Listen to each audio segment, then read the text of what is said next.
महाराष्ट्र में 3 most wanted underworld 60 और 70 के दशक में करीम लला, वर्दा मुल्दियार, जिसे वर्दा राजन मुल्दियार भी कहा जाता है, और हाजी मस्तान, ये तीनों करीम लला, वर्दा राजन मुल्दियार और हाजी मस्तान, ये तीनों अंडरवर्ल्ड के मोस्ट वांटेड थे और इनका अपना ही रौब और सियासत और वसूली चला करती थी महाराष्ट्र में।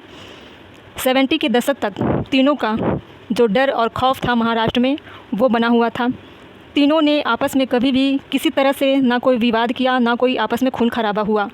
जब दाऊद इब्राहिम का एंट्री होता है 60-70 के बाद 80-90 के समय, तब महाराष्ट्र में तरह तरह के हत्याएं, खून खराबे, वसूली और गैंगवार बहुत ज़्यादा होने लगे। करीम लला और वर्दा राजन मुल्दियार और हाजी मस्तान, ये तीनों एक तरह से वसूली करना और प्लॉट खरीदना, बेचना, फिरौती, इस तरह के काम किया करते थे। लेकिन तीनों ने अपने जो क्षेत्र थे, एरिया थे, वो बांट कर रखे हुए थे, इसलिए आपस में इन तीनों ने कभी खून खराबा नहीं किया। जब से अंडरवर्ल्ड में दाऊद इब्राहिम का एंट्री हुआ, जब इसका समय आया, तब महाराष्ट्र में आतंकवाद से जुड़ी हुई गतिविधि ज़्यादा होने लगी और महाराष्ट्र के माध्यम से अन्य राज्यों में फैलने लगे इसका दबदबा। वर्दा राजन मुल्दियार, जो कि साउथ से जुड़ा हुआ था, साउथ का था, वो आर्थिक तंगी के चलते महाराष्ट्र में आया और एक कुली के तौर पर काम किया करता था। हाजी मस्तान भी कुली के तौर पर ही काम किया करता था। धीरे धीरे इसने शराब के नशे में अपना कदम बढ़ाया और सप्लाई करना शुरू किया। शराब के बाद ये वसूली पे आया, वसूली के बाद प्रॉपर्टी के धंधे में ये इसने कदम बढ़ाया। फिर वर्दा राजन मुल्दियार की जान पहचान जेल में हाजी मस्तान से हुई थी, जो आपस में एक दूसरे के लिए बिजनेस पार्टनर बने। फिर हाजी मस्तान, वर्दा मुल्दियार बड़े रैकेट, बड़े वसूली के चलते आपस में साझेदार बने और हाजी मस्तान ने वर्दा राजन की मुलाकात करीम लला से कराते हैं। करीम लला से जान पहचान होने के बाद इनका बिजनेस और एरिया मुंबई के क्षेत्रों में बांट दिए गए।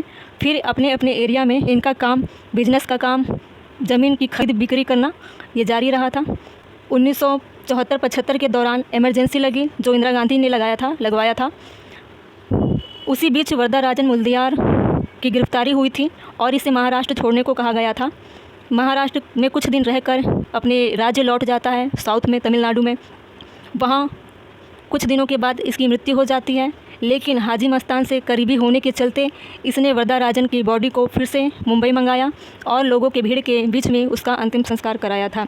तो करीम लला, वर्दा राजन मुल्दियार और हाजी मस्तान, इन तीनों ने अपना जो काम था, दबदबा था, डर था, इनके जो बिज़नेस हुआ करते थे वो बिना खून खराबे के हुआ करते थे। काफ़ी सामाजिक तौर पे भी इन लोगों के काम देखे गए थे।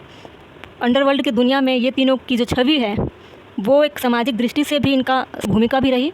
दाऊद की एंट्री के बाद ये करीम लला, हाजी मस्तान और वर्दा राजन मुल्दियार से कहीं ना कहीं प्रभावित था, लेकिन दाऊद इब्राहिम का जो तरीका था वो देश के लिए बहुत हानिकारक था और खून खराबे से जुड़ा हुआ था, इसलिए उसे मोस्ट वांटेड घोषित भी किया गया और वो इंडिया से भागकर दुबई या किसी दूसरी कंट्री में शरण लेके छुप कर रह रहा है।